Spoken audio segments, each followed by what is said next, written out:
Mate, I've been a patient all bleeding day at the hospital. So, tell us how you're feeling. I mean, from a very high level, tell us how you're feeling. I feel pretty crap, to be honest with you, because I've been up there since 10 o'clock this morning, and then I've had all sorts of things stuck in me and whatever, and mate, I feel pretty tired, actually, I'll be honest with you, but I'm feeling all right. I'm optimistic, still hoping to get these bloody operations done quickly, but with this COVID thing, it's screwed everything up. And I noticed there is a fundraiser for you, Paul. There's a fundraiser to help. Yeah, my mates did that, and I've got to tell you, I was really shocked, actually. I was very, very humbled, I must be honest, because when I first got ill with sepsis and that years ago, 2015, my knees had already given out by then, but my medical bills abroad was unbelievable. I sort of wiped myself out and trying to get back to England and that. And then I'm so lucky. And then as soon as I got rid of the sepsis, I got MRSA, which is fantastic. Yeah. I've just got to get the plague now, and that's my collection finished. So, Paul, just quickly, how has the pandemic sort of hurt or slowed your operation down, right? You're supposed to be scheduled. Quite a bit. I think that's the reason why the guys decided they're sick of death of me, like, not doing anything, and so am I. And what they decided is to do was get this fundraiser together to see if I could go privately, because our healthcare thing over here is free, but I keep getting slight ulcerations where I'm sitting around, and when it's weeping, they won't bloody do anything. If they can do the left knee, which is the easy operation, and I can get up on crutches, I can go out on tour, eventually. So they all got a bit pissed off, and so said, well, we're going to try and get it sorted out for you, which has been fantastic. And I was very shocked, very humbled, very surprised, actually. Yeah.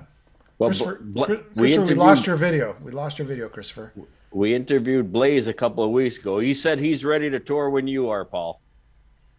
Yeah, me too. With Blaze, I love going on tour with Blaze. We've had some really good fun on the road, especially out in Australia and New Zealand and Russia. The guy's a maniac. Well, you have a bit of a reputation yourself, Paul. That's right. Who, me? No. Again, we're celebrating 10 years here on the Metal Voice, and one of our favorite guests, and always a laugh, always a good time, is with Pail Di'anno. We're happy to have him here with us again today. Yeah, and that's without the aid of alcohol. Yeah, that. I drink no more, that's nothing. I'm a real good boy. Yeah, that's it. You might get a phone call anytime saying, hey, your operation's ready. You can't be imbibing anything. Oh, man, that'd be awesome. I'll tell you, it's been 6 years of bloody hell, to be honest with you. And the worst of it is I can't get on an aeroplane at the moment because I want to go over and see my wife and my boy and that over in the States. Right. I can't even see my oldest boy and my granddaughter, who's like, she's 3 now. I still haven't seen her. I've only had a quick video from her at Christmas. And she's just given the greatest nickname ever, Grandad Rock. Grandad Rock. Paul, I know that you've been going through, I guess, you're back and forth to the clinics. Are there any musical ideas or inspirations coming through? Or yeah, we got some ideas music wise. Me and Chop from Air Force got a track, but I haven't done the lyrics. I sort of lost the will to live at the moment. It's really difficult. And then my old keyboard player from Battlezone and Legions of Crows Attila, he just winged a song over to me the other day, which is absolutely fantastic. It's very doomy, which sort of suits my mood at the moment. So I thought, right, I'm going to have a go on that over the weekend to see how we get on with it. And there's a few ideas floating around, but I need to know that it's, there's sort of a light at the end of the tunnel sort of thing, because I've got lockdown blues like everybody. I've actually been locked down in my house since November. Yeah. Apart from the odd trip out to the clinic and that, I don't see anyone. Some virtual recluses.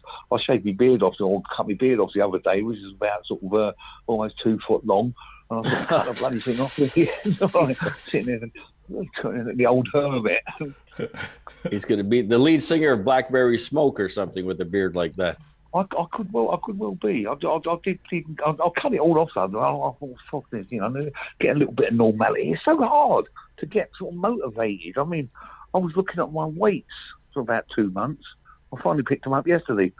I'm like, oh God, I've got. You're just looking at them. You're just looking at. Okay, today is going to be the day. Today's the day. This is it. And when I'm doing, I mean, it's difficult. I was stuck in this bloody wheelchair. I'm trying to do a bit of cleaning around the house because I refuse to have a bloody cleaner and all that because I think that's sort of given up.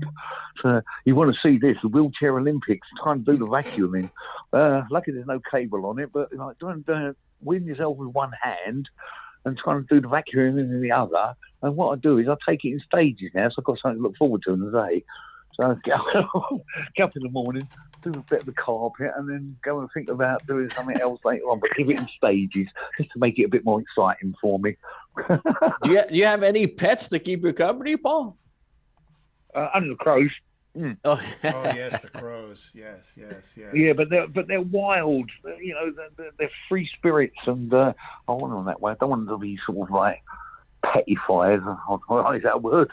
I enjoy that. They come down about 5:30 in the morning, tap on the window, open it up, let them in, feed the fat fuckers. Oh, sorry. And and then they hang around here for about an hour, and then they shit all over my carpet, and then go out and go do what crows do.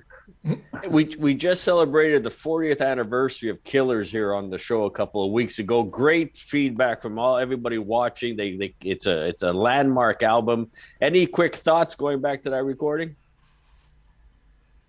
Yeah, I was terrified. Was that because of Martin Birch? Or? Well, yeah, the headmaster, one of them.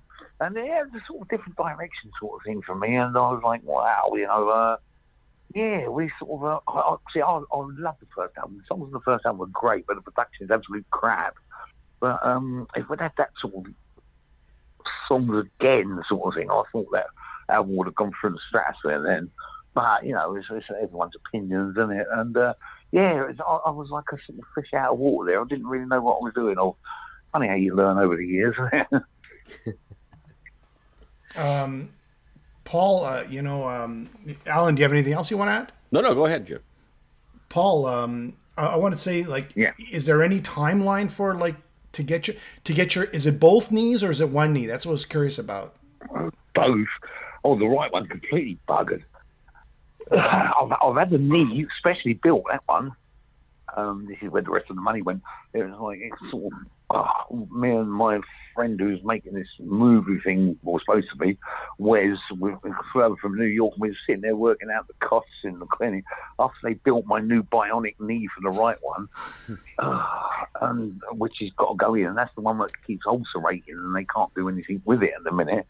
So that comes to something like about, I don't know what it is in dollars. It comes to something like about sort of 180 grand or something for that to be built, and it's all special, it's all bells and whistles thing. But the other one's a free one, just to get it in there. But I've gone to another clinic now as well and sent my notes on to them. This is a private clinic that also does NHS stuff, and it was recommended to me by a friend of ours who's a Harley Street doctor in London. This good old mate of mine, Tiller's, funny enough, and he put me on this other guy. I can't even pronounce his last name. He's got one of them really long Indian names, but in the special clinic out in Sussex. So, and I found out the other day that it takes about 30 days or something by priority and that, just to get the notes over there and all that. So hopefully I'll hear from them soon and go down for another lot of tests and more things stuck up your arse and in your arm and all that. And lovely. Oh, joy. Paul, your ass is a long way from your knee, though. Sorry? Your ass is a long way from your knee. Yeah, not nowadays.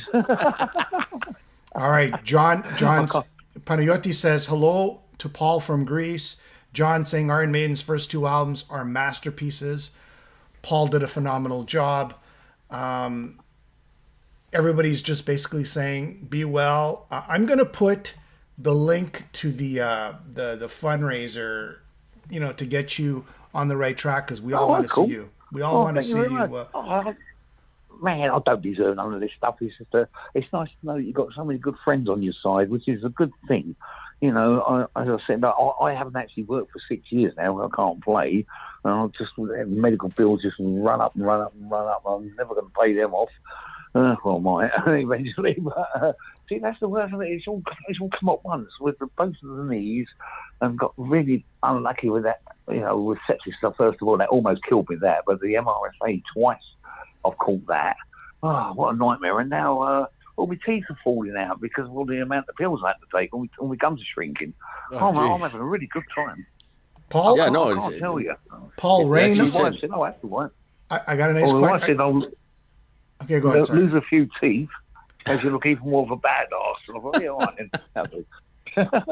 Paul, what are some of your favorite beers? Somebody wants to know some of your favorite beers. Beers? Oh, I don't drink much anymore. I'm old-fashioned. I like the old English bitters and stuff like that, and real ales. I don't know. I drink this stuff called porter occasionally. Okay. I see one, which is quite strong, actually. One's enough for me. It lasts about 3 hours. Sipping on it, quite thick. But you get all different sort of. You get all sorts of flavours as well. They've been doing like chocolate ones, which are horrible. It's like drinking a glass of liquid shit as well. But they do this. They've got a Star Wars one, which is great.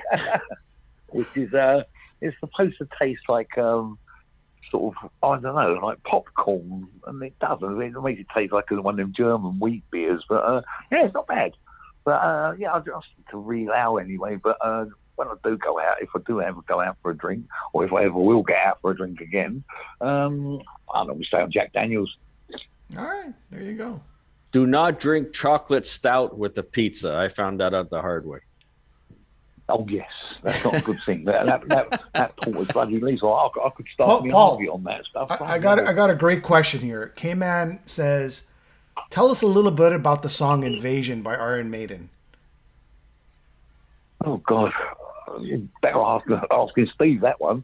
I know it was bloody hard. It was hard to sing. It was difficult, I'll tell you, because you've got to get a lot of words in there. Mm-hmm. Steve don't do that so much nowadays, which is good. But I cram a lot of lyrics in there, and yeah, it's quite difficult. But, yeah, it was real good when we first started playing. We used to play it, you know. It was a crowd favourite. I really enjoyed that, actually. I think I've got the breath for it now. Yeah, well, that's it. You got to get back in the... Yeah. Once you get your knee, you got to get back into shape so you're able to sing again, I guess. Well, hence these weights I keep looking at. He's just staring at the weights. One day I'm going to pick up. That's like... All right. If the crows stop shitting all over the place, I'll have time for the weights. In the 2 minutes. Well, that'd be good. Yeah, but they're looking at me and they'll say, "Come on, lift me up, you fat fucker. Do something." Yeah, all right. Well, I'll get round to you one day. Make an appointment. First time, Paul, we interviewed you is in 2014, and then we've been kind of reaching out to you every year and talking to you every year, seeing your status update. And I hope, Paul, I really hope that soon you get back on stage.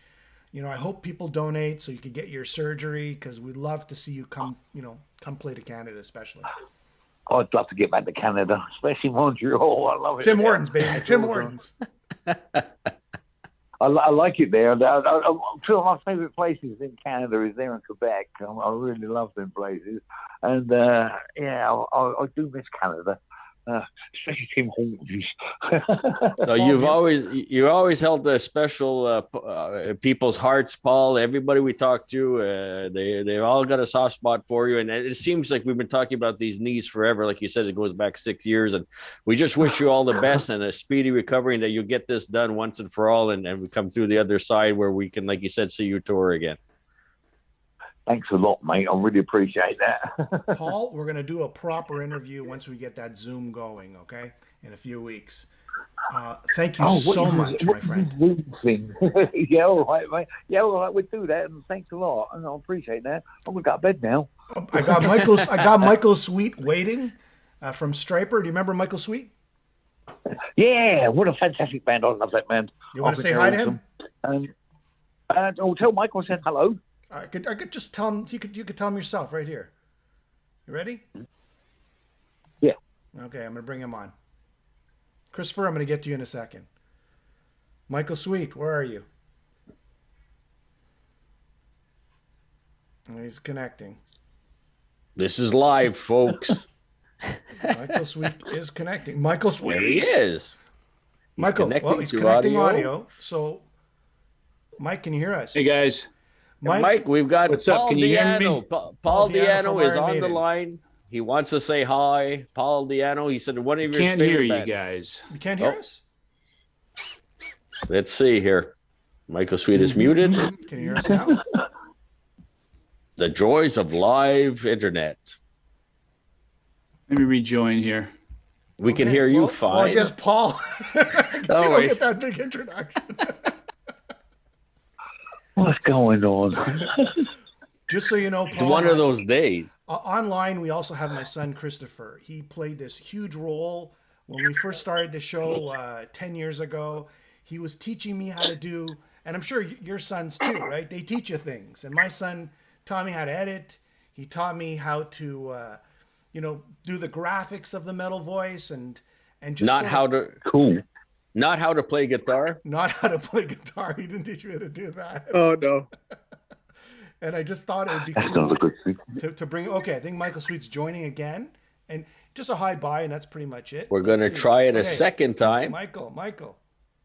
We Now, can hear test. Michael. I can't hear you guys. He can't Okay. hear us. We can Not hear sure him. why. I do these Zoom. Can you guys hear me? Yes. Yes. Can't hear you. All right. I do these meetings Tell him I said daily. hello. Okay, Will I'll do, tell him I'll Paul. tell you No say you audio. said hello. Okay. I Will will, do, Paul. Have a nice night. Stay well, Paul. All right, you guys, Not you sure take why care, all on that right? one. Goodbye. Thank you. Keep safe. You too. Paul. Hmm. All right, take care, guys. Good night. Night. Michael Sweet, can you hear us? Michael Sweet. No, he's muted. Now we can hear you. Now we can hear. Oh, well. We can hear Michael. Bummer. Yeah, it is a bummer. I'll try something else. All right. You should tell him to call in with his phone. You want to Switch call? things How can I around. get tell him? You send him a message. I hear you now. Hey, Yay! Michael's on. the Just so you know, line. Mike. I had to reorganize things. Just so you you know, go. we just had Paul Di'anno on We- right before you. Go Mike, all this stuff going on. So We just had Paul Di'anno on. He was holding for you. He wanted to say hi, and he mentioned the Stryper was one of his favorite bands ever. Oh, really? Yes, he said that. That's news to me. That's amazing. Wow. Yeah. That's really humbling to hear. That's crazy. So, Mike, this is my son, Christopher. When we used to do interviews, he was in the background holding the camera, making sure things wouldn't fall to pieces. Back in the old days. How's Paul do it? Does he do it? He's got anything new going on? New project? He's Well, got. Just like Some- Oz, he's having his issues, but not as bad as Oz, of course. He hasn't walked in 6 years, Paul. His knees are shot. He's in a wheelchair, and because of COVID, everything's delayed with surgery. Poor guy, feel terrible, legend, and he's just Well, you know what? He'll be in my prayers. I did not know all of the things going on with him health wise, so I will keep him in prayer, man. How you doing down here? What's your name, buddy? I'm We Chris. Good to see you, Chris. Good to see you too. that's my son. Chris was there. My name is Grizzly Adams. Very nice to meet you. Ranger Mike. Ranger Mike. Hey, well, here we are celebrating our 10th anniversary, and one of the guests that have been on the show probably the most is this fellow right here, Mr. Michael Sweet himself. Hey, you know what? You guys have always been so good to me, and you always have me on for every release, or at least it seems. And Yeah, that's I true. haven't talked to you in a while. I was starting to feel like maybe I didn't take a shower or something, you know? It's the beard. It's the beard. You know, it's been 3 weeks since you released something. Yeah, that's true. So, Very- actually, it's us thanking you, and I think that's what it comes down to. I brought my son on because I want to thank him for all the help he's given us over the years. I wanted you to come on because you've always been accessible to us after all these years. And we've always had such a good time talking true. and chatting. And I mean, you're probably one of the most interviewed person we've ever had, right, Alan? I would say so. Yeah. You know what, man? The thing is, you connect with some people and you don't connect with others, and it's just part of life. But I've really connected with you guys. You guys have always been good to me and always waved that Stryper Michael Sweet flag proudly, and it's just amazing to me. So it's really cool, and I want to give you guys back something, and not only just an interview, but we're buddies. I think if we were hanging out in person, we'd actually go eat a meal together and break bread together. Absolutely. Yeah, for sure. Yeah, absolutely. Which is cool. First time Michael Sweet was on the Metal Voice, I would say it was probably about 2013. 2013. Wow. So, yeah, 2014, August 2014. Oh, 2014. So that's when oh my gosh, I was like 23. Yeah. That's insane. Strange enough, when me and Alan, we used to sort of like sit together, right? And we'd have you on audio. Christopher, my son, who's on here, he was the one actually minding the camera. Oh, I was managing all that disaster that we had going back then. Mr. Technical. now, We were see, very low tech back then. We had iPads plugged into microphones, plugged into computers, plugged into everything, like just wires And everywhere. huge construction lights. We needed those construction Yes. lights to light up everything. They got so hot. If you touched them, you'd burn your hand. Mike, I want to show everybody this. This was the original Metal Voice t-shirt right here. Well, yeah. Now it's gone to that. Come a long way. Come a long way. it has come a long way. That's pretty awesome. That's really awesome. I was going to say, Chris, if I had known you were in on all those interviews, man, I would have behaved a little bit more, You know what he always said? You know what he always said after? So he's 25 now. He was 15 back then, right? Wow. He's kind of running Yeah. our show. Yeah. He's the director. Yeah. He always said, I always liked that Michael Sweet guy. He didn't even know. He didn't, like, keep in mind, he's 15, right? He wasn't around when Stryper was released, but he goes, I always liked that Michael Sweet character. Hey, you know what, Chris? Even if they just gave you $50 to go have a nice steak tonight, thank you. We can't afford him anymore, Michael. He's gone on to bigger and better things. That's awesome. His rates are too high for us now. Well, I Yeah. appreciate the kind words. You guys are awesome, and it's always a thrill, and I'm happy for you guys, man. Now, what year are you celebrating? What anniversary is this? I The think it's 10th aluminum. year. Aluminum. Is aluminum 10 years? What's that, paper or? Aluminum foil. 10th anniversary. Now, do you see or do you foresee another 20 years, maybe? Well, we'll start with the next year. I get it. I understand. It's kind of like Stryper, and it's kind of like your solo album. It's like, let me just get through the next one, and I'll be okay. I know, man. The thing is, the way my mind works is I can't just get through this one and wait for the next one. I'm already thinking about the next one as I'm working on this one, and that's just the way my brain works. I can't help it, So what do you have going on right now? What 14 things do you have going on? Well, because of COVID and no touring, all touring shutting down, I just figured, you know what? I'm gonna do a lot of projects and take on a lot of recording and whatnot. So I started taking on stuff, and then I looked at the calendar and I said to myself, "Oh, SHI bleep," and I was thinking, wow, I've got a full calendar here. And it was a little overwhelming to look at because it was it's one project after the other. So I finished the Sunbomb album. I jumped right into an album with Nathan James and Joel Holkster, Tommy Aldridge, and Marco Marcello. Okay, yeah. So I turned in my tracks for that and co-wrote that and arranged it. And I'm now into another album I'm doing on my own, a solo album, but a different type of album, not a metal album. More of I can't even really describe it. You just have Classic to hear rock?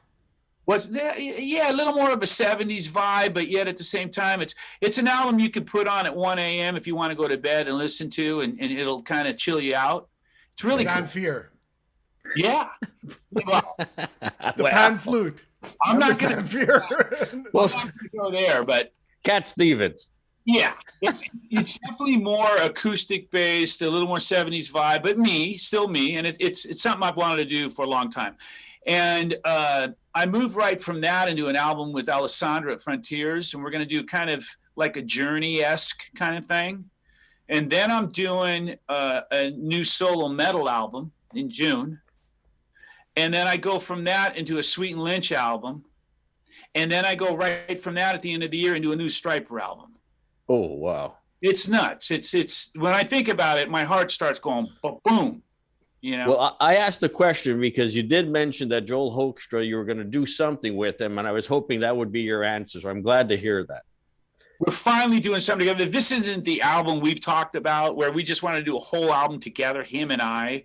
But still, this is going to be a killer album. It's very Whitesnake, 1987 vibe sounding. Nathan's an amazing singer. Obviously, Tommy and Marco. I mean, you know, it's a crazy lineup. I mean, I feel inadequate, you know. Here I am, like this Joe Schmo playing with these legends, you know, and it's like I'm trying to figure out where to fit in, you know. I mean, I've been a fan of Inglorious since the first album. I've been listening to their fourth album now, and this guy's got a set of pipes. I don't want to take anything away from you, Michael. We all know what you're capable of, but Nathan's killer, and he's got that old school, you know, it reminds me of Coverdale. Got that vibe going on, so it's perfect for this, you know. Absolutely. Good to hear. Good to hear.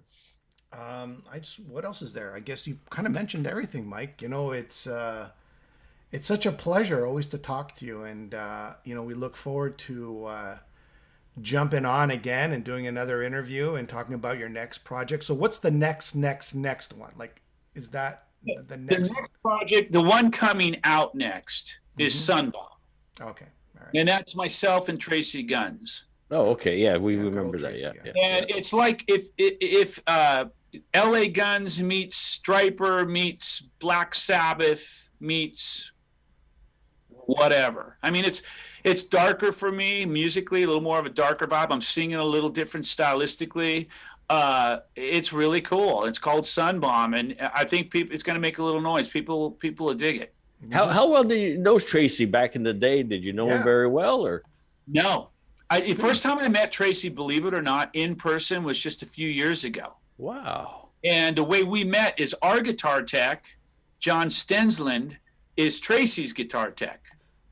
So they invited us out to a show. Lisa and we drove out. We hung out.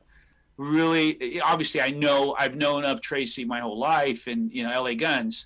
Of course, but first time we've ever worked together and done something together, and it's exciting, man. I just like being able to do what I do and having all these opportunities before I take my last breath. I figure, you know, this is what I'm here on earth to do, man. I'm going to do it as much as I can.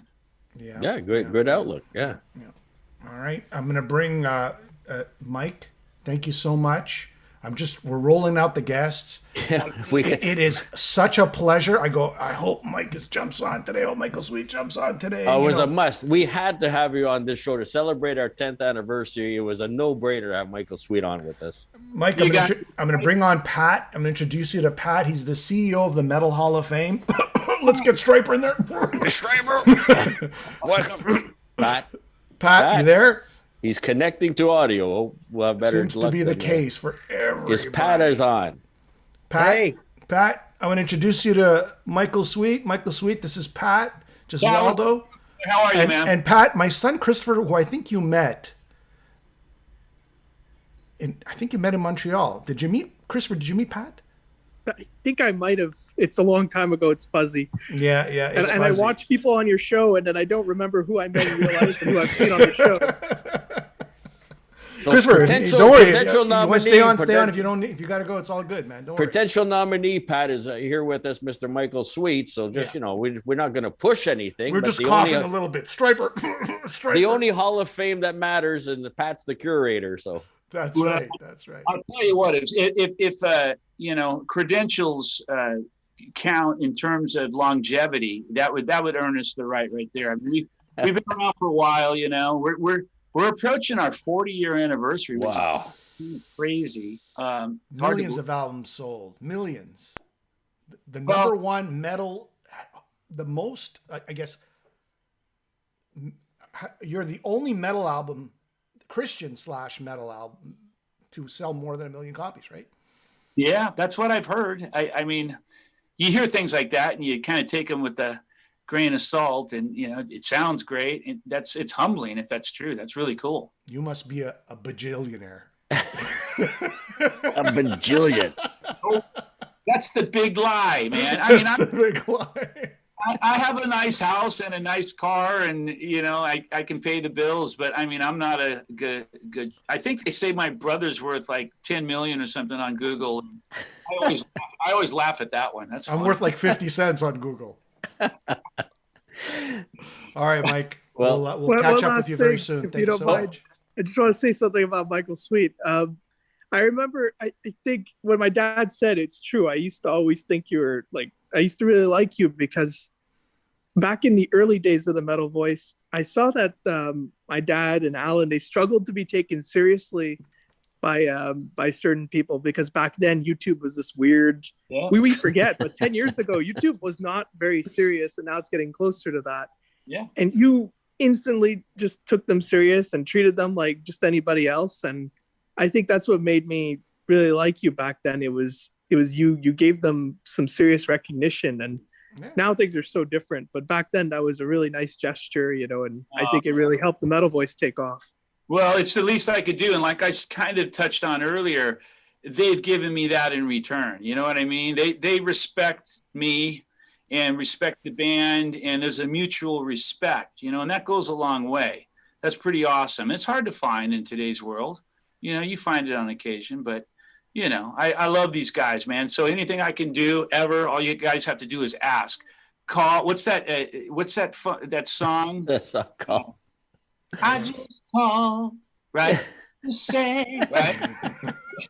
Just pick up. Call me. We're always anxious to hear what you got going on, because it's always so different. So we can't wait to hear the next one. Like we said, we've got to have you on, and we're definitely going to review it. So thanks, guys. You rock. Pat, it's a pleasure to meet you, buddy. Yes, you two. Actually, I've been trying to get in touch with you, so we will chat. Okay. Yeah, anytime, man. Anytime.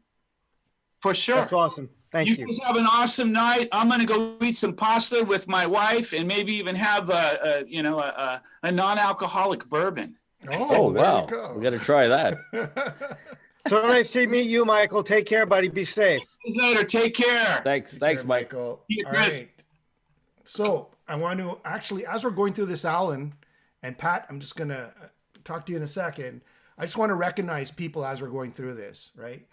So I think I got to recognize a few major people here, like my wife, first of all. After 10 years, and Pat knows this, she's putting up with me. Linda, we're going to California, and Christopher knows this. Linda, we're Vegas. going here. Linda, we're going there. We're going to Nam. We're going here. Mrs. Metal Voice, anywhere I go, and she's always pleasant about it. Pat, you know that. We went to Heavy Montreal. She's pleasant. She's accommodating. She's always there to help. So the merch lady, the merch. And I appreciate her putting up with my nonsense too. So yeah, she's awesome, Jimmy. You're very lucky, brother. Yes. So I really have to give out a shout out to Christopher's mother and my wife, Linda, for all these years. Anytime when Alan can't make it and Christopher can't make it, who's going to go do the camera work? Linda's going to go do the camera work. She's going to do the merch table. She's just going to do everything, and she always does it with a smile, and she's always she puts up with you, which is a sainthood right there. So. Oh, Linda, Alan's coming over. We're going to shoot a show. Clean house. And I got to go clean the house, vacuum. So, Pat. I remember that. So, Pat, tell us what's going on in the Metal Hall of Fame this year. Well, before we get to any of that, Jimmy, congratulations, my brother. I am so proud of you and so happy for you and the great work that you've done. And thank you for not just being a friend, but a brother, and having me, be a part of what you do and being a very crucial part of the Metal Hall of Fame. I can't thank you enough. Thank you so much. So tell us what's going on in the Metal Hall of Fame.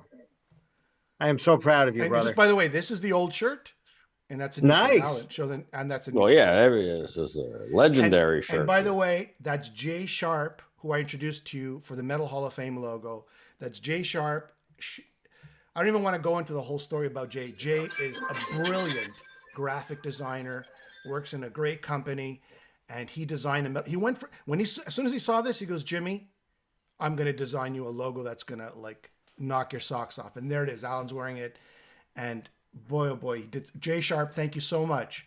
And for all the web support that you've done over the years. Much appreciated. Another thank you and shout out. And a stiff rod shout out later. But Pat, go ahead. Yeah. So, we're hanging in there, and just like everybody else this year, crazy year, Yeah. But we're going to be doing a lot of exciting things, and the gala will continue one way or another. That's for sure. Very, very soon, and full speed ahead.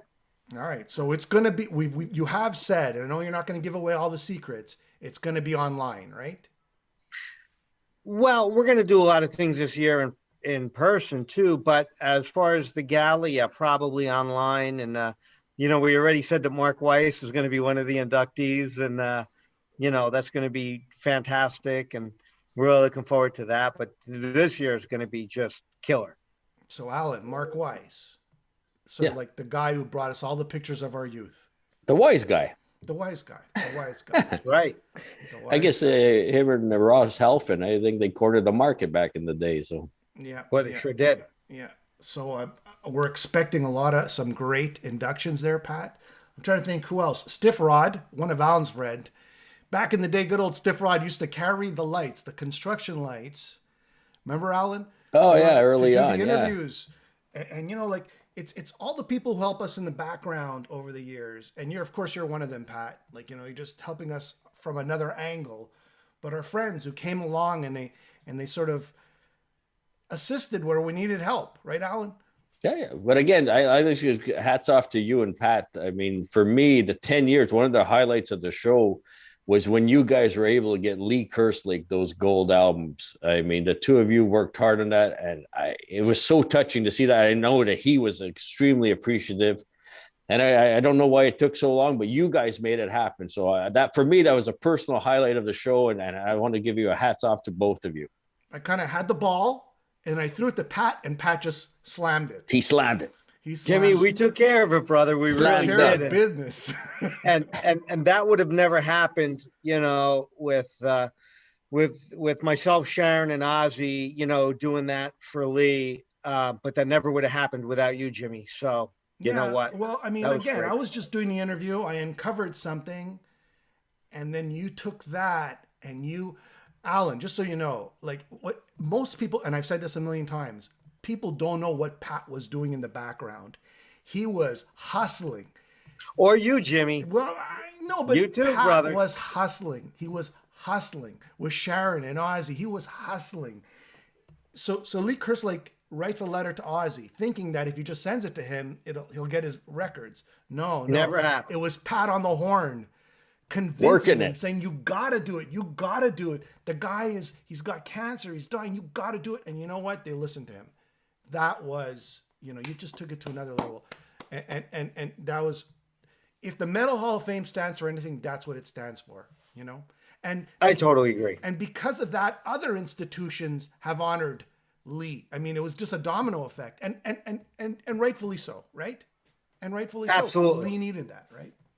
Yep, absolutely. And our dear friend Lee, and his wife Sue too, and Taylor, who is shooting a documentary, on that, and Taylor Goodman. So, poor Lee, but he was, such an inspiration to me, both as a drummer and as a friend that I got to know him later on in life, and Bob Daisley too, but especially Lee, and it was just such an honor for me. Forget about me, the Metal Hall of Fame. It was all about Lee. And for Sharon and Ozzy, for the three of us to finally come together, because it was a little difficult at first, I got to say, to be able to do that for him, man, that, and I followed that for 39 years, like the whole world did, right? Going back and forth, and why he couldn't get his platinum albums, and why, and the lawsuits, and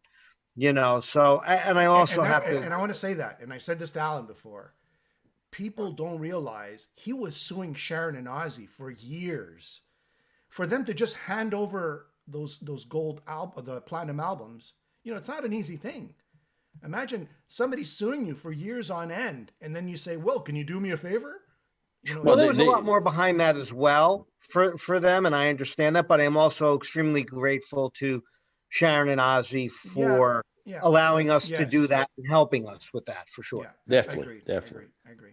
So But so many wonderful things, Jimmy, have happened with the Metal Hall of Fame because of you. So wow, I mean, that's awesome. Thank you. Yeah, so very much. giving I'm guys blushing lifts. here.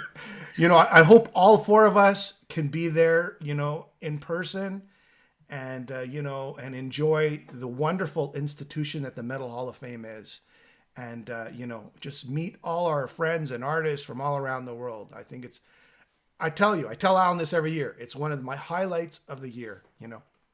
Mine too. Yeah. Yeah, I bet. Yeah. You But know, that's it. it's No, the great metal- job. And the only Hall of Fame that matters, and we got Pat himself on the show tonight. Yeah. Yes.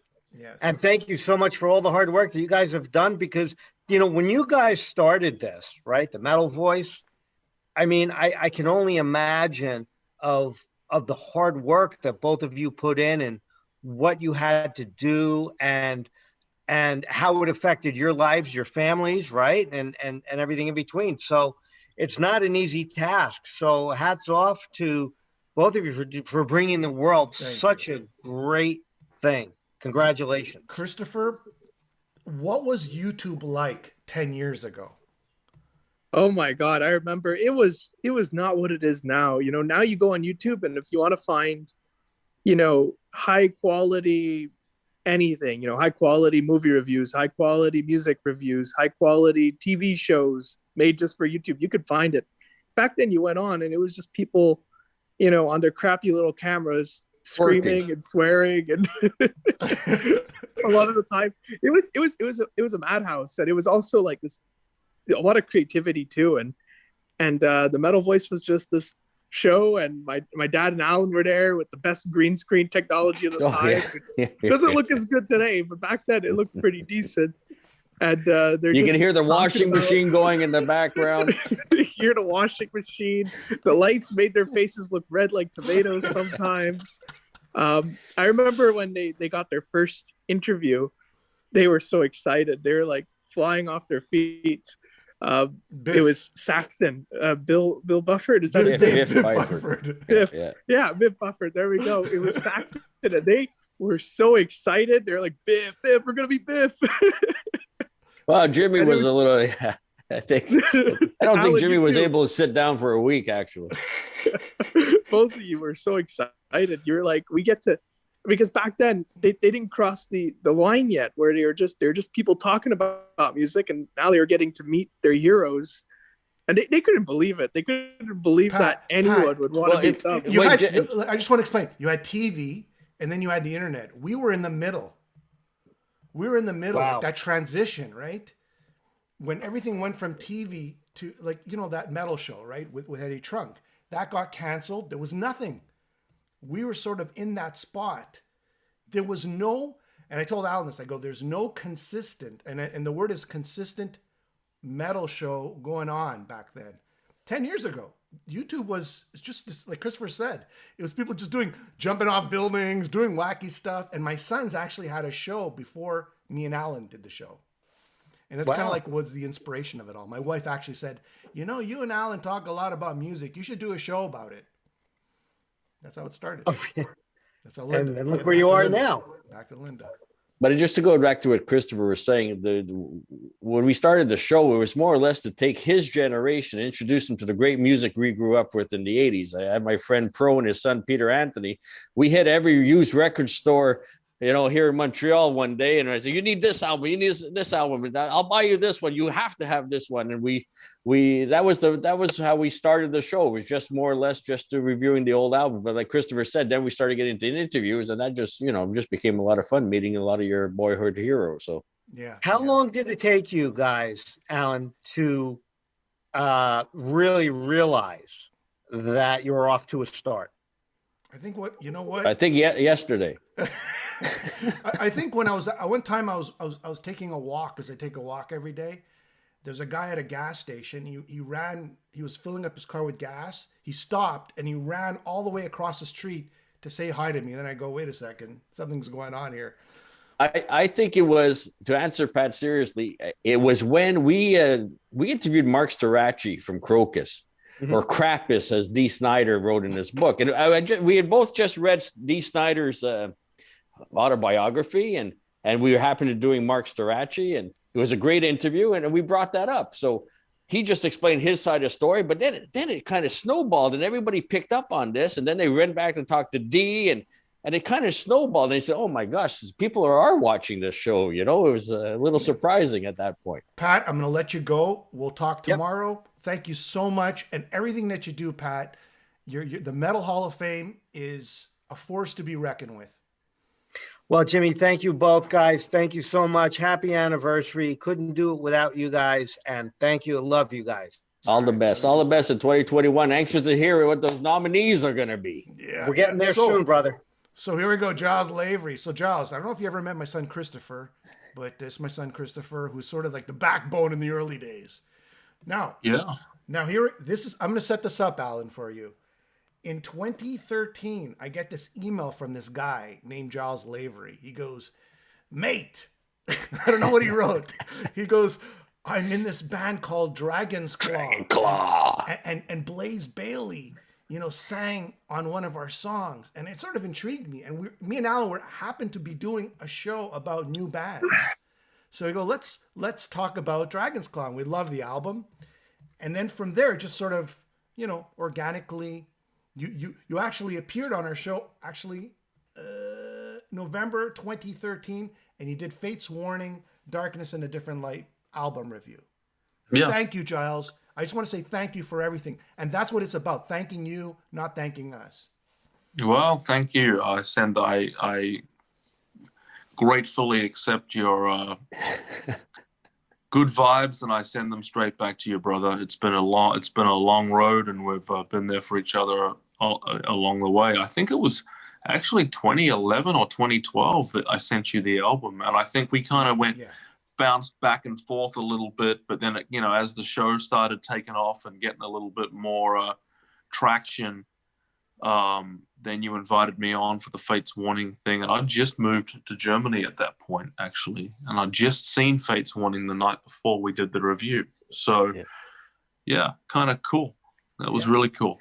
And Giles, let's talk about you. Like, what have you been doing the last 10 years? You started out, we known you as a singer from Dragon's Claw, and now you're managing, you're doing all these other things. You're wearing so many hats. All kinds of stuff. I mean, it's just one thing just keeps leading to another. And it's weird because just when who knows what the future holds, especially with the pandemic. And, I always stay realistic about it. I always kind of have this, hey, one day I'm going to have to get a real job. But one thing just kept leading to another. And just when you think something's kind of winding down and you go, okay, well, give that another year, all of a sudden another thing opens up and another pathway opens up, and you just, it's been weird. I mean, it's been truly bizarre and incredibly gratifying at times, And remember when you did the Riot? You asked me, Jimmy, can you edit this Riot 5 video? It was actually my son Christopher who edited that video. He did an awesome job. Absolutely. I mean, we get so much on that. I am gonna go, but hey, hi, Giles, and bye. Hey buddy. Hey, man. Yeah. Hey, Christopher, just before you go, everybody wants to know, I'm reading the comments here, what are some of your favorite bands you're listening to? Oh, man. I'm not listening to a lot of music these days, unfortunately. I've been so busy. I moved to Texas. I just got married. Yeah, but I want to get back into music soon, so maybe I'm gonna have to check out the Metal Voice to get some recommendations. Nice plug. Back in the day, though, I used to love Iron Maiden and a lot of the basic bands. I never really got too into the specifics. I listened to a lot of bands, though. I checked them out because of the show. My dad would say, "We're doing this interview," and I'd check out the band and. So I have a good grasp on metal, but these days I'm not listening to it. Yeah. Well, you know what? Me and Christopher, when he was young, we went to Rush together. That's what, and I know that you went with your daughter. Alan, I love Rush. Yeah. With Gayla to Rush. So we kind of bring them up the right way. All right, Christopher. Chris, Yeah, that's thanks for sure. for I love dropping in, Chris. Thanks, Chris. All right. So Talk Giles, Bye. And bye. thanks, Giles. Talk Hey, tomorrow. man. Giles, another, before we bring on Popoff, another huge thing on the Metal Voice was the Riot documentary. I mean, you call me up and you go, Jimmy, let's just do a video diary. Just a video diary. A video diary. Go, all right, let's do it. And Jimmy, let's add this. Jimmy, let's add that. Let's add this person. I'm like and that, suddenly yeah. it's like a 5-part documentary. Tell me a little bit about Great that. Well, job. I mean, I always, it's fun. I got a little bit of background on this. I always was a major Riot fan, you know, and all through the, you know, since the Thunder Steels where I jumped on, but, you know, all through the 90s, you know, a lot of their records were coming out only in Japan and very few people knew about them. It wasn't like today where they're kind of that buzz band and, you know, one of the larger underground bands. They were a little band in the 90s, and really, unless you were kind of a diehard, or if you were, you know, a Japanese metal fan where they had a much higher profile, or, you know, certain pockets of, you know, fan bases in Europe, but it was pretty small in the 90s. It was small for some of the big bands, you know, in the 90s. Even bands like Accept were struggling. I always said to myself, damn, I mean, I'm a nobody. I'm a kid from New Zealand, but if anything ever happens to me in the music business, one of the first things I would do if I ever was in a position to help a band, it would be Riot. And you know what? That came to pass. And that's just another example of those, you know, cosmic kind of things. We did that documentary, and I truly believe that contributed to a lot of kind of, you know, upward momentum. They were already on the upswing, you know, thanks to the great work that they've been doing with, you know, Unleash the Fire. It started with Immortal Soul, kind of the comeback started about then. But I really think that documentary had a lot to do with kind of informing people and cluing them in on the great history and some of the great talented people that have been in and out of the band. And, you know, even some people in the band weren't too sure about, is the right time to be doing a documentary? If we do one, should we do it like the Anvil thing, or should we be waiting for a bigger budget thing? And I kept saying, no, you'll be waiting until doomsday. We're going to do this now. And you can always make that move up to another level and do another one later. But this was real guerrilla style. It was me filming stuff with iPhones and Jimmy coming to gigs and setting up camera on tripod. And, you know, a lot of the original video diary stuff, we decided, I mean, it just wasn't suitable. It was kind of goofy band on the road stuff and fart jokes and gags. And we kind of thought, we don't really want to tell the story that way with, you know, a bunch of horsing around. I mean, that could come later. We first of all wanted to tell the story in a real respectful way, and we did. And I still get feedback to this day. People going, "Whoa, that thing you and Jimmy did was amazing." During this pandemic, this video, it's like people are trying to watch content during this pandemic. They're looking for content, and that was a big one. Like, I just see the comments keep coming in. What I take away from that whole experience is you know, getting Lou came into the scene at that time, and then Jim and Lou became great friends. And unfortunately, as we all know, he passed away due to COVID. So, you know, what a great guy to meet. And it would never happen if it wasn't for this documentary, right? And then everything, you know, he was just about to launch a whole Riot Act, second career. So, but Alan, it was Giles who actually pushed me. He was, I'll be honest. I mean, I'm an honest guy. Giles persuaded me. I wasn't even, you were Alan, you were a bigger Riot fan than I was back in the day. Now I'm a huge Riot fan, but thanks. Well, some things make sense. You know, some things make sense and some things don't. I've come to Jimmy with a couple of things that he's kind of said, well, you know what, I just can't give my attention to that right now. Or this doesn't really make sense right now, maybe later. But, you know, so it's not like, you know, I come to Jimmy with a bunch of, at least once a week, I've got some idea, you know, and it's not always 30-second pitch. It's not always the right idea for the right moment, but this Riot thing just fell into place, you know. And on the last note, Giles, I want to say thank you for introducing me to David Reese, you know, who another shout out. I want to shout out to all the people. David Reese, he's given us such great commentary over the years. He's so funny. What a great person and what a great career. I know Alan loves his last album. Yeah. You know, Cacophony of Souls. Big plug to David Reese for his commentary and his reviews. Giles, we're going to let you go. I know it's late there in Germany. Bring it on, Popoff. Okay, man. Thanks for having me, Jimmy. Thanks for the last 10 years. And here's to the next 20, huh? Yeah. Thanks, Giles. Okay, man. Thanks, Take Charles. care. Take care, guys. Bye-bye. The Shakespeare of metal biographies Yeah, himself. can you hear Mr. me okay? Martin All cool? Popoff. Look at you with your microphone. I remember when we first All started, right. you were taping the window so the sun wouldn't come in. Yeah. how's You this hear me look? How's okay? this look, Jimmy? Everything good? Yeah, we can hear you fine. Okay, Great. excellent. Yeah.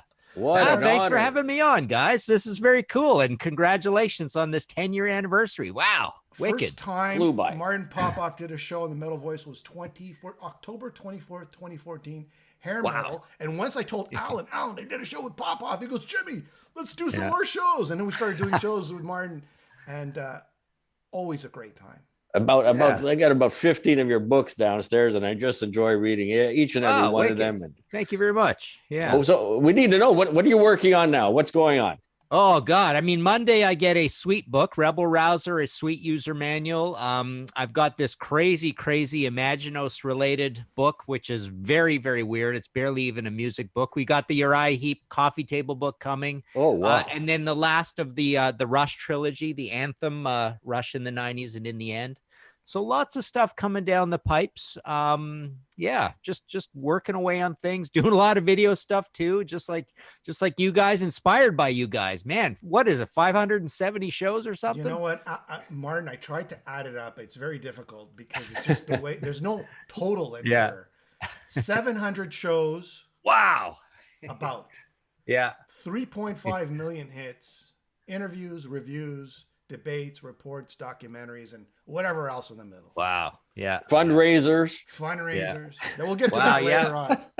So good, man. I mean, the documentary stuff you guys are getting into, and I know you guys do a lot of editing, so you're good on that front as well. And the interviewing style you guys have done with these guys over the years, and that's why these guys are all friends of yours now, right?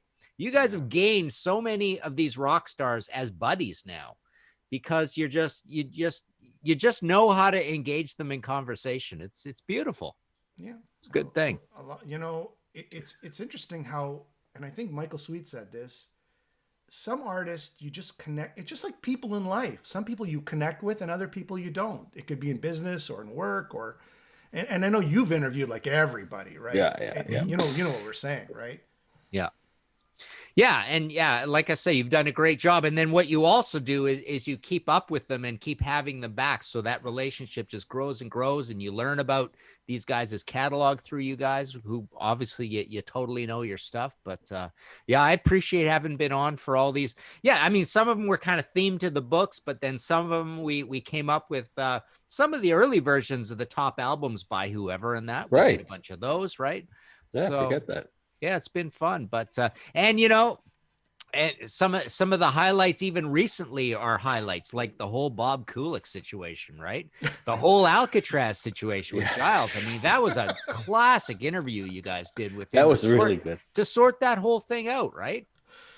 Yeah, it's kind of like, I mean, I don't know what to say to that. I don't want to stick my feet in hot water there. Yeah. Jimmy always treads lightly. Yeah. But to go back to Martin's point, I mean, one of the highlights for me, and that's where I'm taking away from 10 years, you're trying to think back on different shows and stuff, was having, we had barbecue supper with Lips and Robbo from Anvil, you're sitting there and he's chewing on his wings, and they got the ribs and the nachos happening, and it's like, man, when I was back in '83 listening to Metal on Metal, I never thought this was going to happen. Yeah, exactly. Yeah. But you know what it's like, Martin. You're a professional too. You've done this for years. Me and Alan were like, there's so many times when those Anvil situations happen. You're just sitting there and you're just breaking bread with the guys that you grew up with, and you just can't believe it, right? Yeah. Well, it was fun when you came to Toronto for the Riot thing too, right? Yes, and that was really cool. All of us hanging out. Cool. Giles was there, right? I mean, Giles was there too, right? And Frank was there, and Frank Putfin was there, and I can't remember who else was there. Love Frank. Frank's awesome, man. Yeah. Such a cool dude. Also, I want to give out a shout out to, let's see, I'm trying to remember Orlando. You never met Orlando. Mike, Christian, these guys, I know Mihai came with you, Alan. Mihai. He came. Orlando, who you've never met, Martin, Orlando. He's always there every time I need a cameraman. He's always there to lend a hand. And this whole Romanian squad, you don't know, this little Romanian metalhead squad, they go out and help Alan. Then they come and help me. You know, we all can't be there at that precise moment. We work, we have responsibilities. But all these guys come out and help us. And Martin, you've always been, you know what I love about you, Martin? What's that? You always try to be helpful. You always are helpful to everyone. You know, when I send out these terrible written press releases, you go, Jimmy, you need to write these a little more. Pay attention to what you're doing. Jimmy's spelling is not his forte. Yeah. You know, one other thing I gotta mention is I think you guys have been like pioneering in the pushing of these rock stars to get on the video train and do the video interviews, right?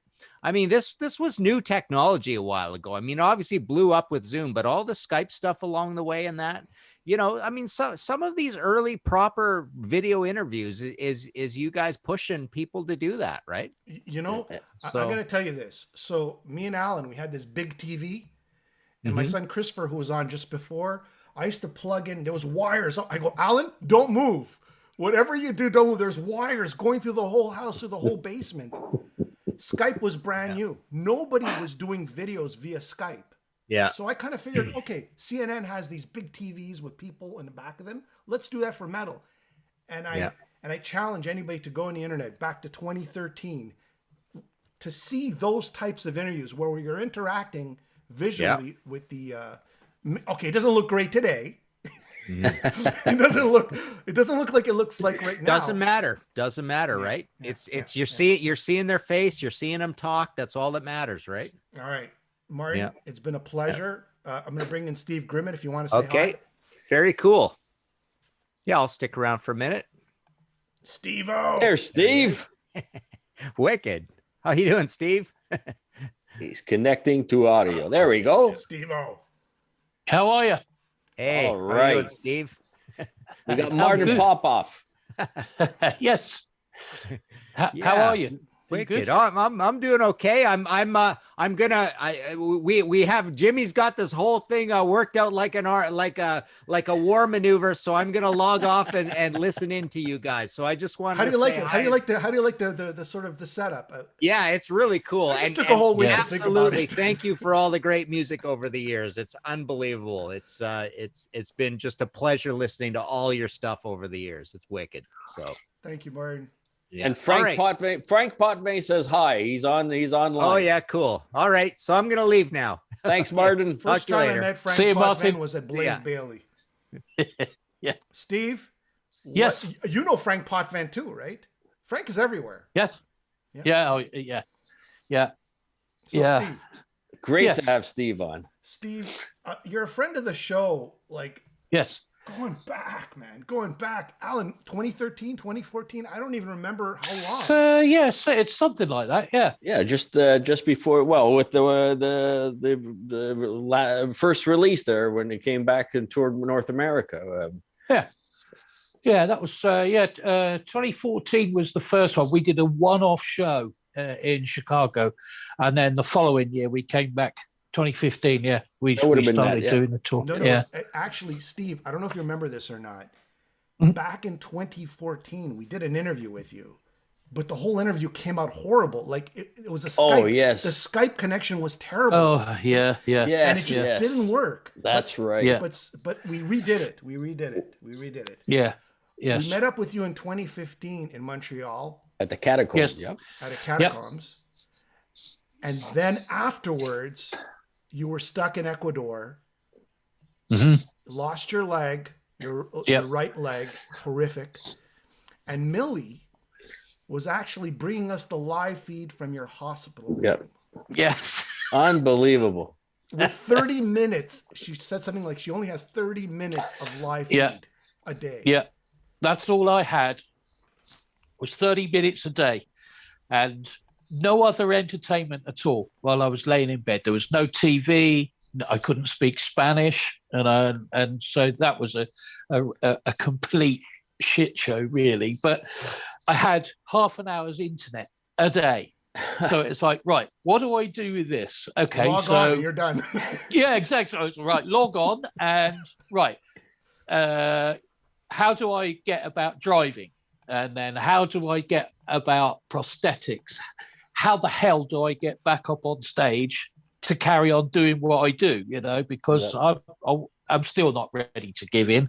I'm biting at the bit, to be fair, at the moment. Obviously, we can't do anything. Right. But we're, that took up around 20 minutes of my internet per day because I was just downloading stuff. And then the other 10 minutes, I would call my family and talk to them, you know. So, and I did that every day. So the family were on a rotation and until Millie got out there. Yeah. And then, it was all a bit of a nightmare, really. And that was January 2017. Yeah. Yes. So it was 4 years ago in January. Yeah. And it was amazing because Millie was able to bring us. You were in your hospital bed. We were able to do an interview, trying to get awareness out to get you back home and help you out. And then your determination. I remember like yesterday, I'm getting back on stage. I will be back on stage, which you ended up doing. Yeah, I did. 6 months after I lost my leg, I was back on stage. That was in Germany. I think it was a Bang Your Head festival. I think. Festival. And I remember playing, and the crowd were going nuts. It was fantastic. And then "See You in Hell," which was our last song, I decided to go down because the stage was split, a lower level, and I called over to Millie. She was with us, and I said, "Look, help me down the stairs. I want to go out and see the crowd, you know, go right out into the crowd." And I did that, and the crowd were getting louder and louder and louder as I was getting up towards the front. And by the time I got there, they were just going nuts. Wow. And to be fair, it brought a real tear to my eye, you know. It made it all well worth it, you know, the fight and everything. So yeah, that was good. I remember calling up Alan, we got to get him back home. We got to get him back home. We got to do something. Exactly. I'd have got home, but I think I would have had to have borrowed money because you know the story. My insurance people said, "Oh no, you're doing the wrong job. You know, you should be behind a desk." And I was like, "It doesn't say that in the small print." Yeah, but it kind of did. But yeah. I'm gonna do a shout out here, Kenny Kessel, who you've met in New York. Yes, Kenny. Good old Kenny. And I'm trying to do shout outs to everybody as we're going along. Sure. Kenny, he's our man in the street in New York. He's our correspondent in New York. And I know a lot of love to you, Steve. You know, he just adores you, and he's out there. I know he was helping you when the band was there. And shout out to Kenny for every. And Alan was just telling me the other day, man, Kenny did a great interview with what's his name? Richie Scarlett. Richie Scarlett. And I go, Kenny, he's a natural. He's a great interviewer, and I'm happy to have him. Yeah, he's a great guy. He's a really good guy, nice guy. I mean, the last time we were out there, he took me to a friend of his, Jay Loud. I don't know if you know Jay. And they took me to his house, and it was my birthday, and they made me a Grim Reaper cake. And it was awesome. It was absolutely awesome. And I was still there was like a stand-up Grim Reaper and gravestones and everything in it. I've got those still. I brought them home with me. It was great. Cool. Looking back on 10 years, again, another highlight was the way the metal community came together just to try to get you back home, get you back on your feet. And that was great to see everybody come together like that. Yeah, it was fantastic, really. When I was in the hospital, I'd get like at least 10 to 15 people come and visit me in the hospital, just fans. Wow. They would walk in and come and say hello, and then start the stuff with taking pictures of me while I was in bed. And it's just like, okay, but no, that was absolutely fantastic. And I needed blood. I had to have a small blood transfusion, and they put it out on the local radio, the rock radio show. through the British Embassy, who were helping me out at the time, and 60 people donated blood. Wow. Wow. So I've got Ecuadorian blood in me as well. That's great. So it's like I am a true blood brother of theirs. It's great. It was fantastic, and that was just the sort of the mentality of people that listen and people that love rock. They are a massive family, and I can't thank the guys enough. I can't thank my fans enough. It's that's why I do what I do. Because I love it. You've become like a friend to us over these years, and it's always a pleasure, and excitement every time you release something new. I know me and Alan, we were like Grim Reaper fans before we even knew who you were. I mean, years. Yeah. I got Slew in Hell when it first came out, based on the album cover. Those two, and it says a lot how those 3 albums really had an effect on people, how they're classic albums to this day, like you said. I know. It's amazing. I still get messages from younger fans, Not more all or less guys like these us. days. Yeah, no, I still get those too, but it's more younger fans because they're learning about all this stuff, and then they get hold of an album. It's like, oh yeah, this is fantastic. But the thing that I get a lot of is, man, if it wasn't for this song, I'd be dead now. It saved my life. That's amazing. And they truly mean that. They saw something or heard something in the song or the lyrics, and it just put them on the right path. And that is my job's done. The show must go on.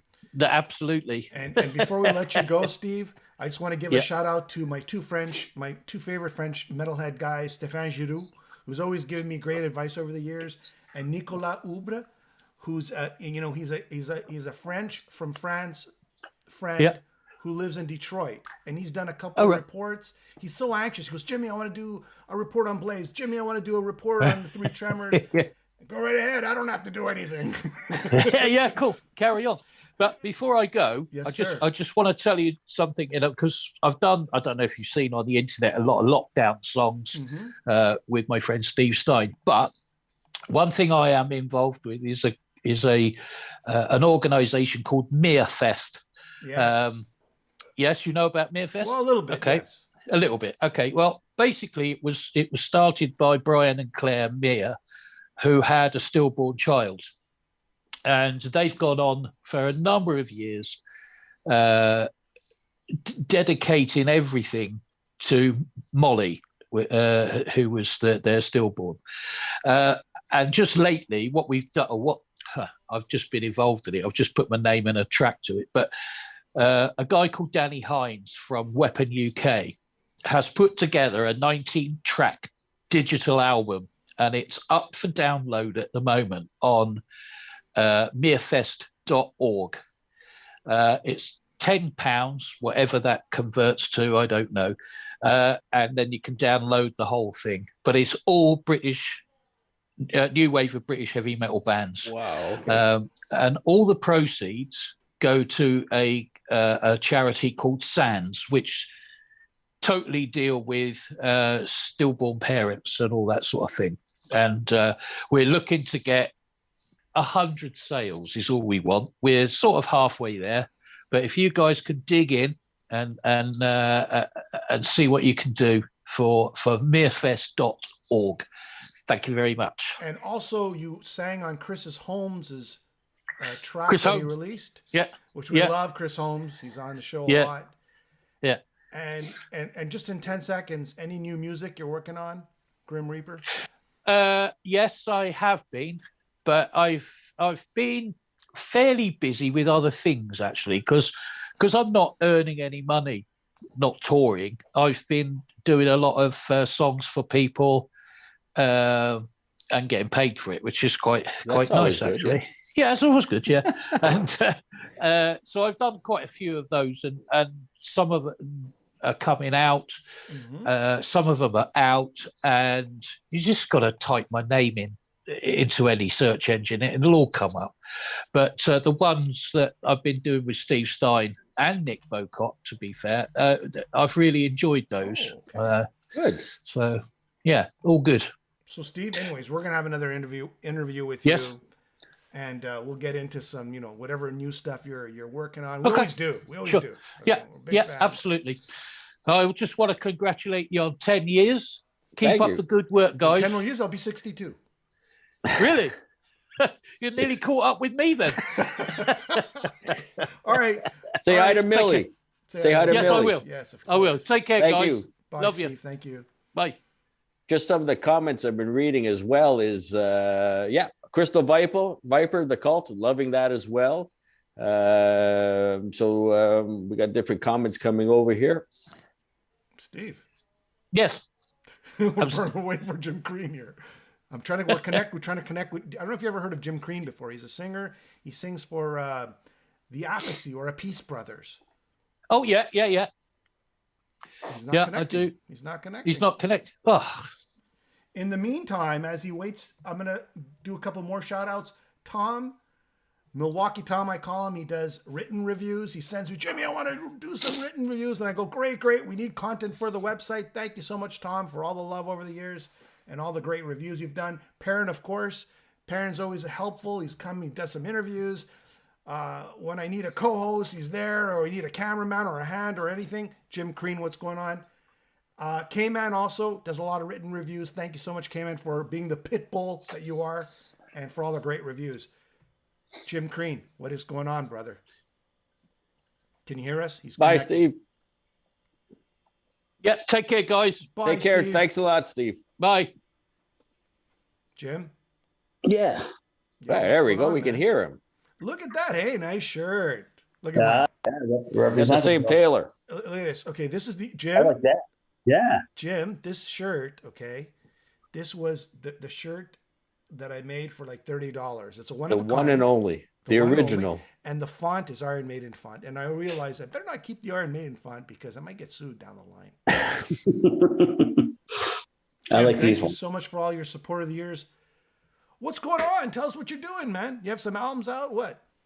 Yeah. Well, congratulations on your anniversary, guys. Do a great job. You guys tell it honestly. And, over the years, I always came to you for interviews because, the real story was always heard. And I always liked that Don't about forget you. that. I know, you know the story, but it's one of those things where I like to hear that.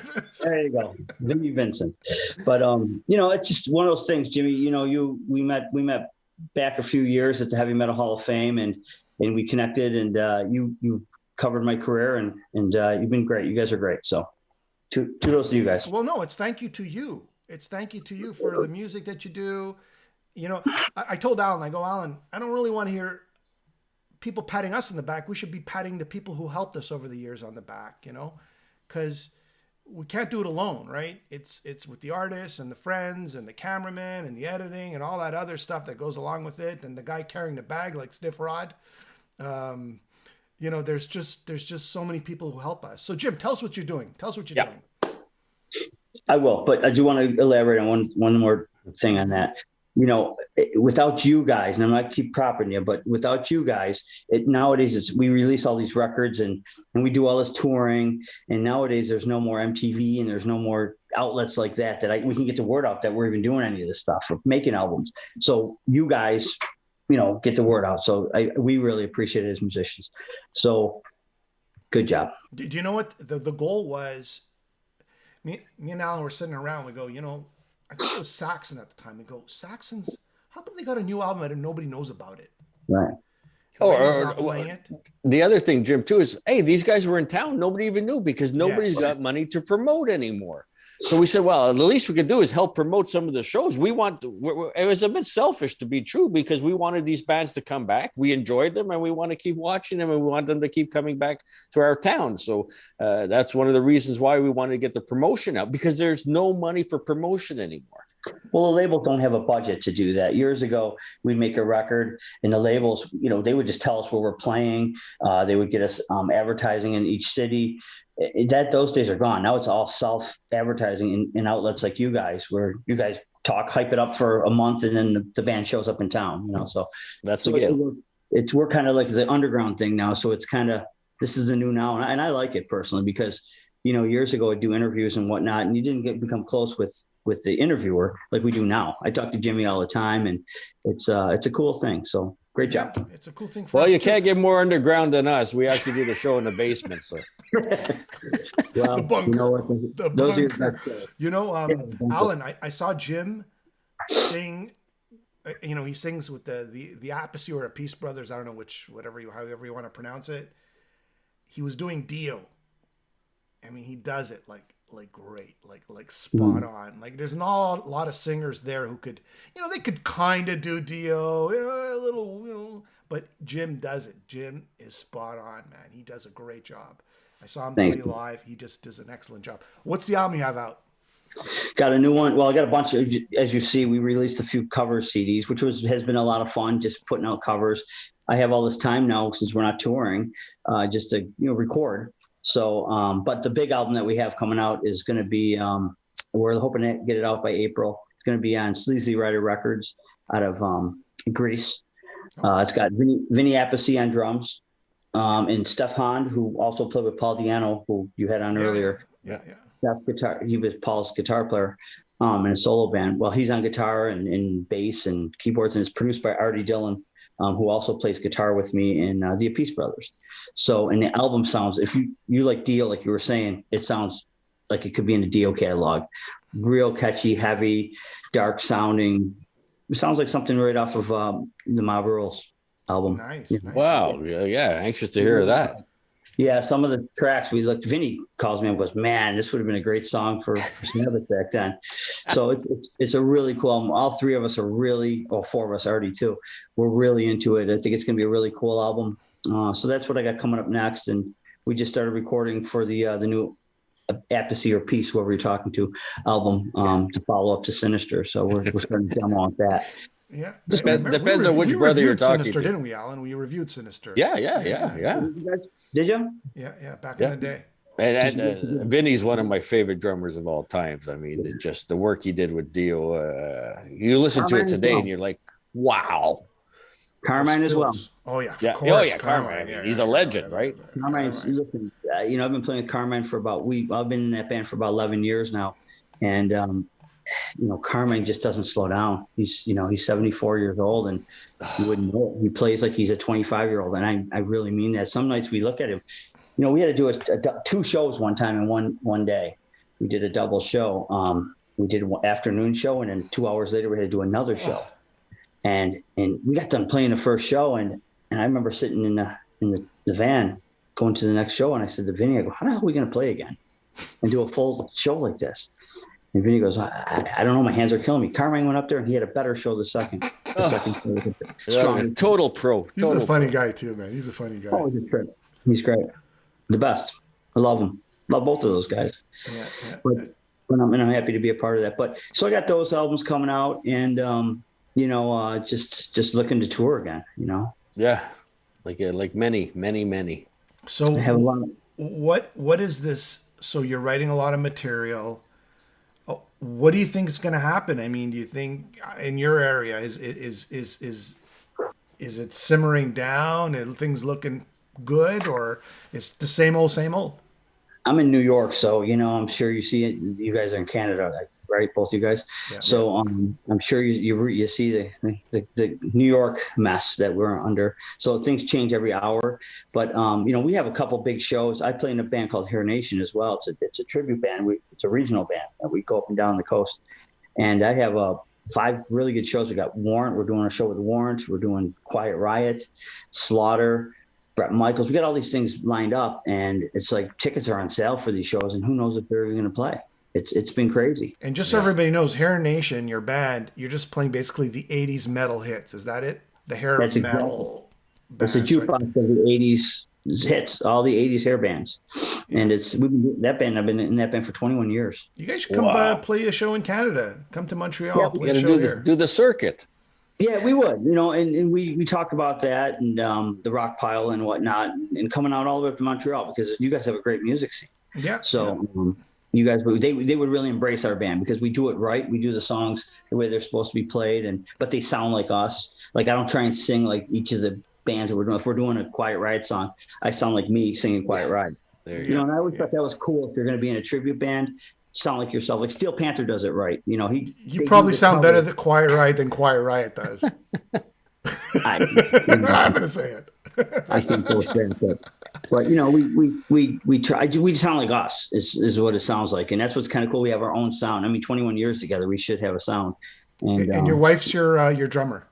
Yep, Colleen Masterkova. She's a drummer. I got the bass player from Lou Grant Band.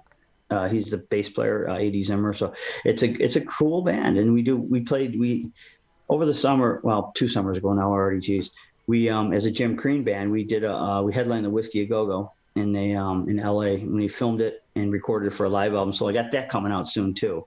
So I got a bunch of releases, but we just want to get out there and play. Everybody we interview says the same thing. You're right. We're just, and strange enough, we haven't seen a show like you haven't played a show. We haven't seen a show in a very long time. Yeah. Yeah.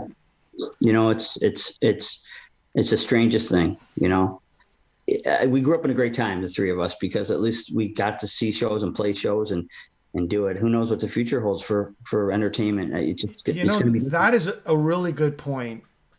I'm sort of full from shows. I don't know if I could say that. I've seen pretty much everybody who I've wanted to see, right? Sure. There's exceptions here and there.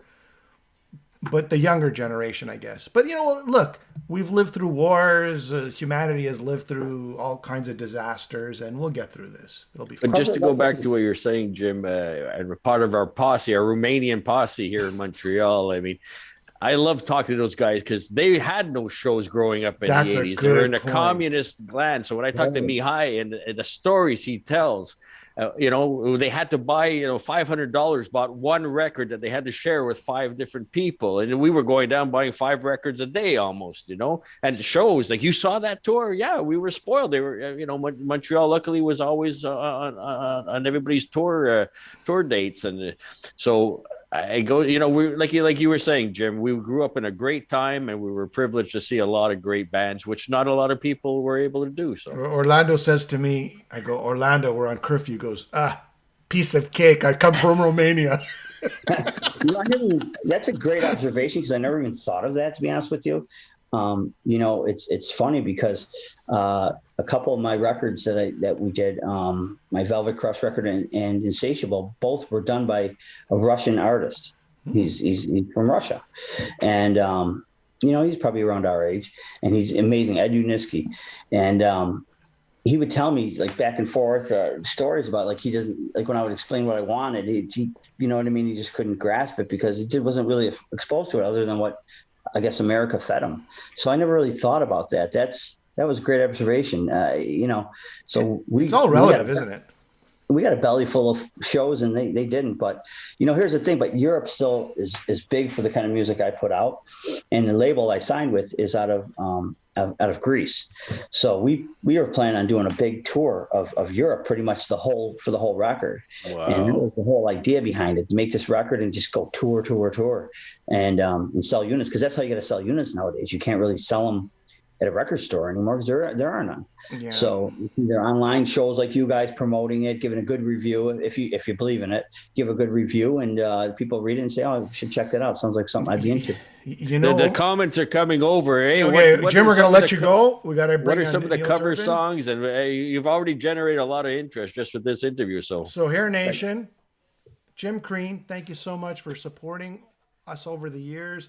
Thank you so much for being a friend. And I look forward to seeing, hearing some more music. And hopefully you come to Montreal. Me and Alec could come see the band live. I want to come back on when it's the 20th anniversary. So. All right. We'll all be old men by then. Deal. It's like, I don't know what kind of, if we got Zoom today, what the heck are we going to have in 10 years from now? But anyways, I'm going to read some comments in the meantime as we wait for Neil Turbin here. Thanks, Jim. Thanks, Jim. Congrats, guys. Thank you very much. All right, here we go. Let's read the comments, Alan, as we wait for Neil Turbin. Or we could talk about the time Orlando almost ran me over. Yes, I guess that would be a low light in the 10 years. What concert was that? Is that Michael Schenker? Michael Schenker. What a concert. So what are the other highlights, Alan? Actually, let's go to these comments, okay? Because a lot of people are You want to go backwards or forwards or okay? Orlando Moshpit. Yes, Tom, I'm right here. So okay, Orlando's watching. So maybe you could now tell the Orlando story. Well, I just met Orlando, and we went to the concert, and I come out of the concert, I see him take off, and he was in a car. I was heading towards the subway, and the light is, I'm crossing the street. The light just turns green or just about to turn red, and he comes barreling around the corner. And I'm like, who's this maniac that's going to run me over? And I stopped dead in my tracks. He was able to slam on the brakes, and I looked down, and it's Orlando behind the wheel. So that was almost the end. I'm glad I made 10 years. I guess I should be celebrating tonight. I'm glad I'm here for the 10-year anniversary. I gotta say, Orlando and his wife and all, Christian, his friend, these guys, they came to my house to a barbecue. You were there. They're all there. It's, it's like we're a family, right? Perrin. At the end of the day, we're a family. Perrin was there, of course. And, we're all a family. And that's kind of, it started off you, me, Christopher, Kayla on the first show, and Johnny. As a family, and it evolved into a family, But what's good, and that's right, because we can't do the show like you said. I mean, we got Kenny in New York, right? Yeah. We got Neil on the West Coast, and then we got other like Jim in the New York area as well, and Perrin's got great experiences from his time in San Francisco and the great stories, and Giles in Europe. So who would have thought that 10 years ago when we started, right? It's just Skype was at its infancy. Oh, the problems we were having. Their Facebook was just a small platform back then. Internet, Alan, the internet today versus back then, it's like, okay, Alan, okay, here comes Neil. The internet back then, do you remember, Alan? We were just trying to get a connection. Do you know, like the first few shows, Turbin, there he is. Look at that. Oh, look at that. Beach. How's that for scenery? We got 4 feet of snow, and he's in front of the ocean here. Jeez. Okay, he's trying to connect. Let's count Neil's nostril hairs while he's waiting to connect it. There he is. Is Neil on? Marcy. Hey, guys. Hi, how you doing, Marcy? I'm just reading out some names here. Tom. You rule, Tom. Thank you so much. Paulo. You hear my audio? We can hear you fine. Look at you, Mr. Neil Turbin. We got the ocean behind you. We got nothing but snow, and we look at our window. Neil, where are you? Which beach? Well, I had to bring in my laptop, so we had to use the phone on this one. That's why it's kind of. Are you at Redondo? Throw and go. Yeah. Yeah, it's kind of sunny out. Here's the story, Alan. I'm in California. I'm in Redondo Beach. Yeah, I didn't look up Neil Turbin. I just drove right through. It's a nice little area. I got to say, it's a nice little area. You're going to be a bit backlit there to your left, Neil, where we got the sun. All we see is your sun behind your head. So sorry. Maybe you guys get a sunburn. All right. Neil Turbin, his first assignment. Let me go back. Oh, this is his first assignment. The Cat House Live in 2014. Oh, so great. I think it was like Autograph and Neil, who was it? Bullet Boys and Bullet Boys and Bobby Jarzombeck. Bobby Jarzombeck, Ricky Rackman.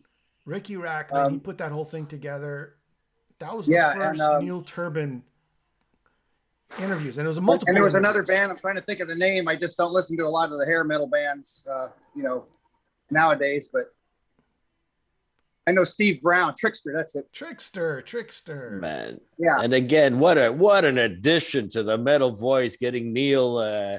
I think it was.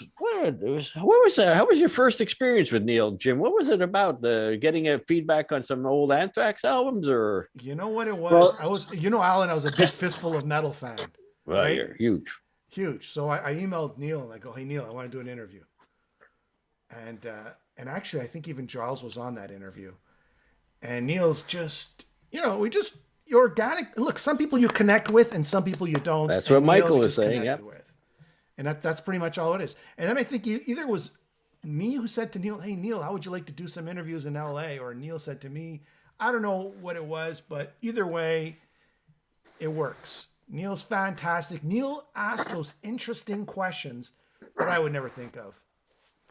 Oh, come on, Jim. You always think of great questions, and so does Alan. You guys have, a lot of, like, it's like Martin Popoff said, you guys bring out the right, you engage people and you bring out the right, responses. And, it's all about spreading the love, and we got to do it. We got to help each other. It's about, helping, it's about a community and really helping each other. And that's really what it is. And I mean, I see the Metal Voice as a interface for the metal community. I mean, it's much more than, let's say, a blabbermouth or a brave words, because you have interaction. It's not just a one-way information street. It's like you got stuff like this going on. So what were some of your favorite interviews, Neil? It's a great milestone, I think. And I agree. I think some of my favorite interviews, I don't know if I've done them yet, but I'd say that some of them. Lemmy. Well, you covered Lemmy, by the way, Alan. When Lemmy died in 2015, I go, Neil, yes. Do you think you could get to the funeral? And he was there covering the funeral. I remember, for Lemmy. Yeah, I kind of showed up, but I was there. That's what a great reporter is. He just shows up. Well, I mean, I knew Lemmy, and we knew each other. We played shows together, and he was always cool. I mean, I hung with Lemmy back at when the NAMM show was at the LA Convention Center. And what's really cool about Lemmy is that I didn't have to go up to Lemmy. Lemmy came up to me, and it was weird. I mean, I was at that same show. George Clinton, Parliament Funkadelic, came up to me in the parking lot. So it's just that kind. And he's like liking my jacket or something. And it's like, wait a second, you're George Clinton. I'm supposed to be liking you. What are you telling me?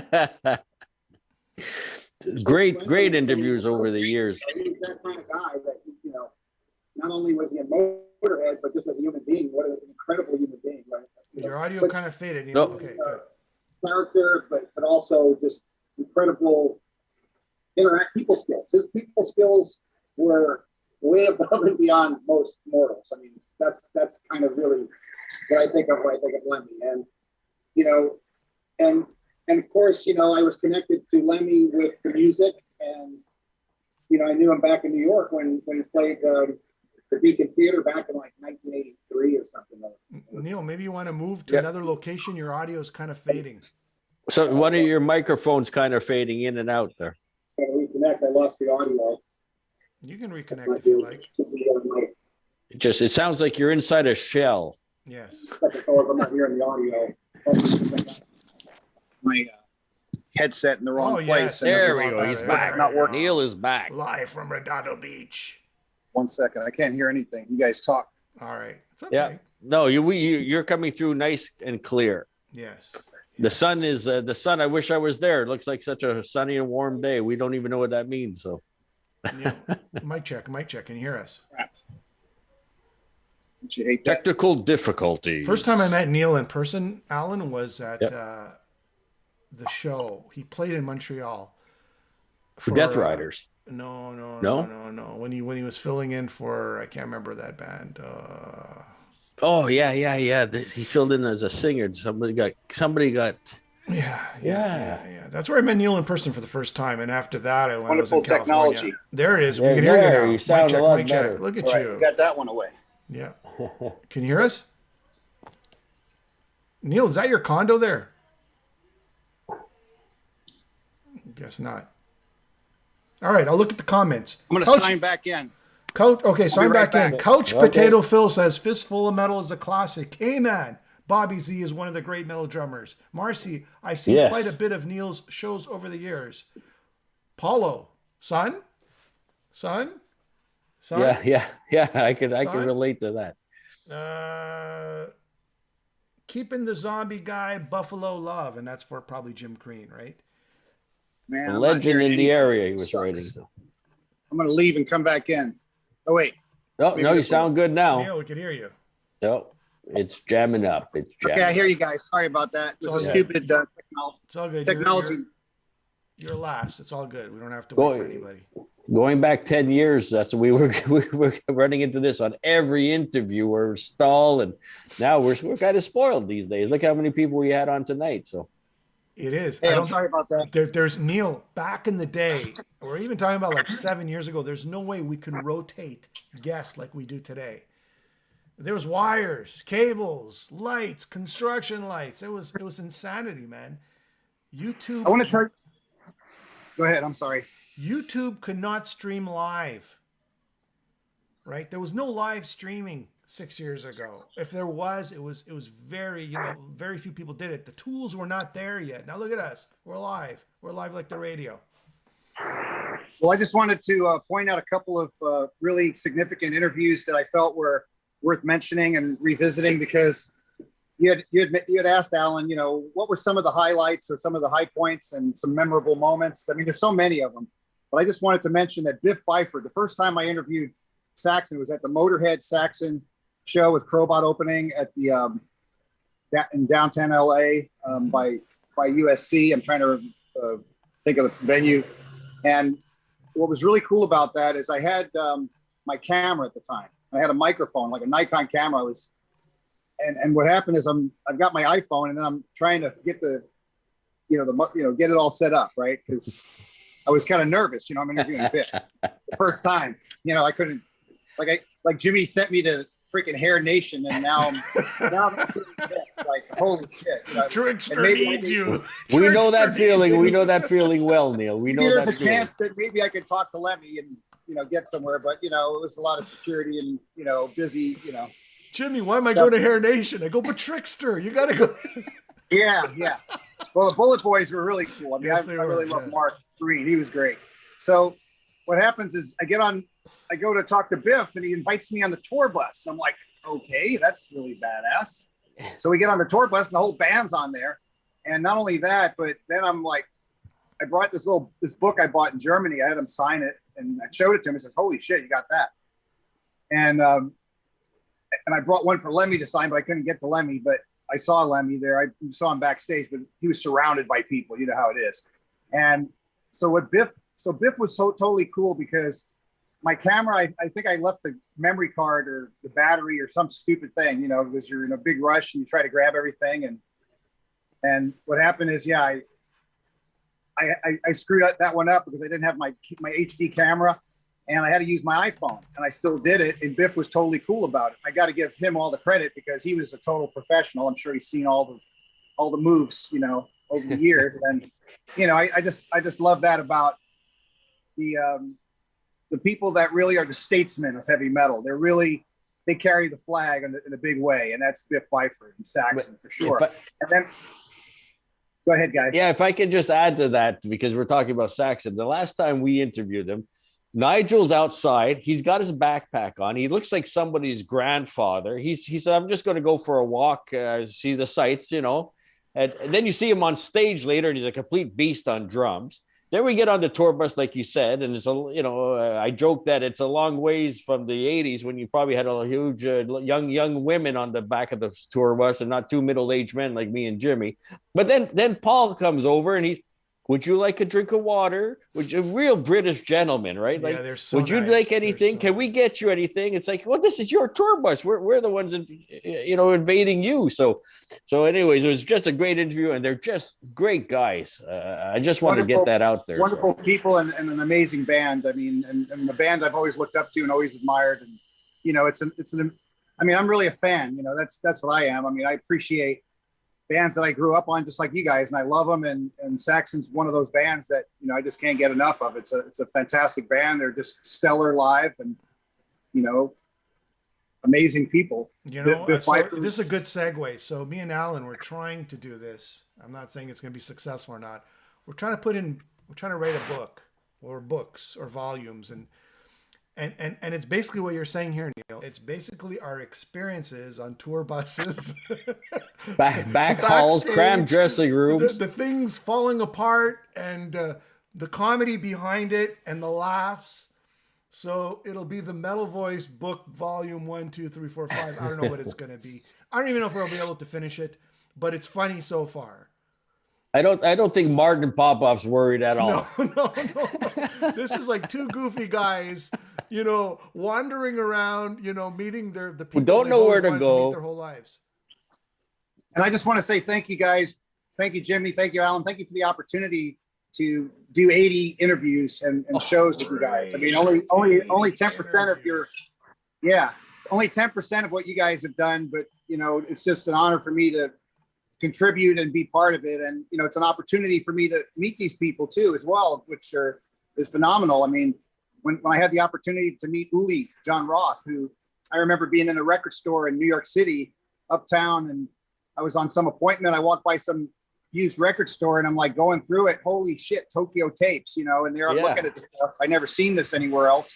And I'm getting other Scorpions albums like Lonesome Crow. And, you know, I had a lot of albums. I mean, I had over thousands of albums. I left them all behind back on the East Coast. But, you know, that was, you know, I remember the cover of that album where you have Rudy Schenker, you know, bending over backwards practically on these boots that he's wearing, and then platform heels, white platform heels. You know, and then Uli. How many people interview Loudness? Like me and Alan, we've been waiting for Loudness to come to Montreal. The shows keep getting canceled, but you had the opportunity, Neil. I mean, I have a story. I've interviewed the guys via Skype, interview. But it's not the same thing. Thank you.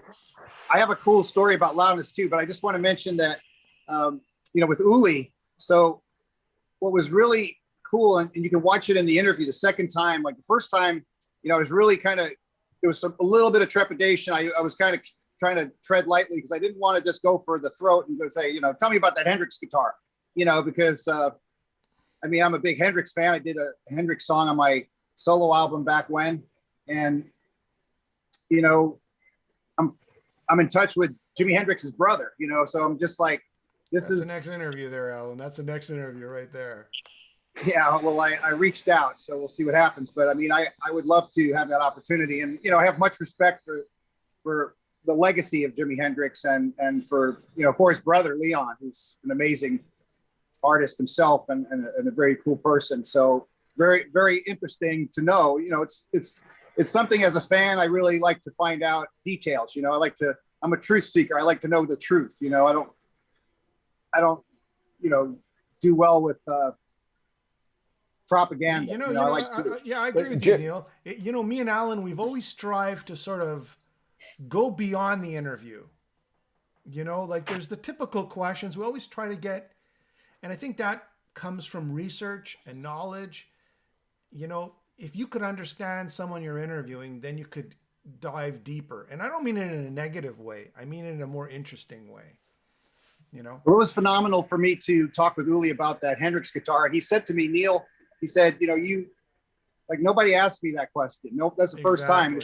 It's like they keep asking me the same questions, and I was just kind of blown away that he would say something like that. Uli John, all they're asking him about is Tokyo tapes. Every interview, Tokyo tapes. And he was real appreciative, and you know, having my friend, you know, who passed away, Robert Kranzer, who was working with Uli, and you know, he booked all the travel for Van Halen back in the day, and he did all this cool stuff, and he was doing an event that I was involved with Robbie Krieger at the Alex Theater in Glendale.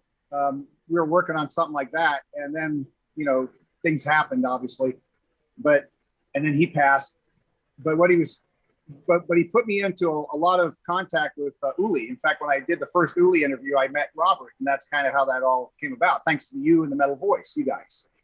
And so I went to a number of Uli shows. I was there at a show in Huntington Beach. He was at this bar, and it was like you could bump into him by accident. Like you had to walk by the stage, and you know, while he's soloing, and it was that kind of a you know, odd place to see Uli Roth, you know.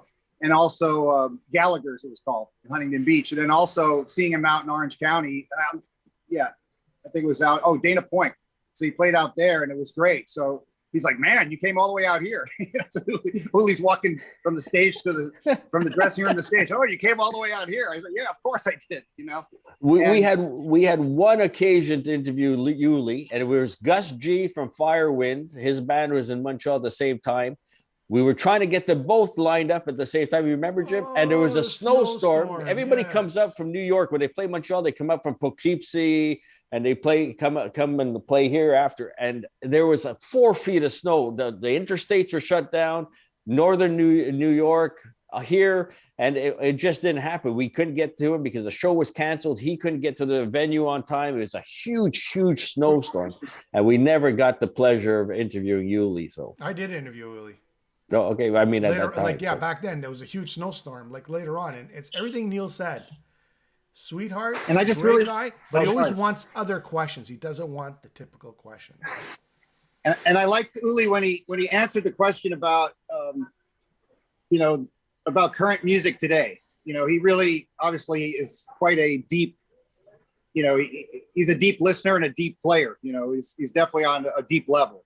And, you know, I appreciated the candidness, the honesty, and it wasn't contrived. It wasn't like, you know, someone trying to tiptoe through the tulips. He was just right there. And just really intelligent, you know, really a really cool guy, you know, and from the old school. You know, you really have to appreciate the old guard because, I mean, you know, it's irreplaceable. They're irreplaceable people. You know what's amazing about Uli, and we'll get off Uli. I know we talked a lot about him, but he kind of disappeared in North America for the longest time. You know, he just completely. Now suddenly he was always in North America for the past 5 years. Do you notice that? Like there was no Uli John Roth for Alan. Like. I know. 15 years he didn't tour North America, and then suddenly he's touring every year. You know. And I think you brought that up in your interview. Yeah, and no, he's a really sweet guy. So there's so many. Sorry, bro. Yeah, no, go. Somebody says it's hard to hear out here. It's a lot of people at the Queen beach. Bodisha neighboring. She says she's Dana Point is like 20 minutes down the street where I live. Neil was right down the street. So maybe she's like right in the back there somewhere. So again, thank you, Neil. I want to personally thank you because you're our West Coast correspondent and you get great access, great interviews. You always have great questions. You always have great comments and interesting comments on each and every song and each and every album. And it's always a pleasure to have you on the show. And we're proud to have you as a member of our Metal Voice team. So the 10 years going strong. A pleasure, Alan. It's my pleasure, Jimmy. Thank you guys so much. I just wanted to give a couple of other iconic moments because I think it's worth the mention. Mm-hmm. And because I've had a number of interviews and a number of experiences, and we didn't get to Loudness yet, but I know we touched upon it. But I wanted to mention that. But I really wanted to also mention 2 Rock and Roll Hall of Famers, and there's a significance to that. Obviously, Artemis Pyle. I mean, wow, what a great man, and you know, I have deep respect for him as a friend, really, because he's friends with my family, you know. And not only that, I mean, that's something I found out after the fact, interviewing him the first time. So, and then the other phenomenal thing is how kind and wonderful he was to me and my friends when we went to see him in Palos Verdes at the Norris Theater.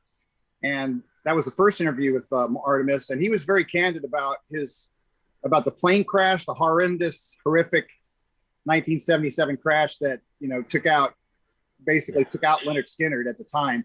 And it was just disgusting. And then the fact that he got, you know, shot up after he went for help, you know, that's just, and I didn't even have to say anything. I just mentioned, hey, we want to do an interview with you, Artemis. And we had done a show, actually. I don't think you guys know about this, but we did a show together in 2012. It was a rock and roll autograph show. So Artemis played there with a band. I think it was not his normal band. And he kind of sat in on 4 songs with a Skinner type band.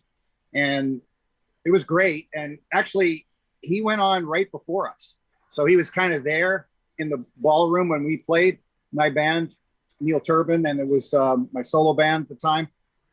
And what happened is, you know, I was basically hitting some fast songs and some screaming over the top type of songs from my band, Death Riders, and older songs you might have heard. And he was just like, how do you do that? I'm like, how do I do what? How do you sing like that? How do you scream like that? How do you? I'm like, Artemis, how do you drum like that, man? You're you know, street survivor. Holy smokes.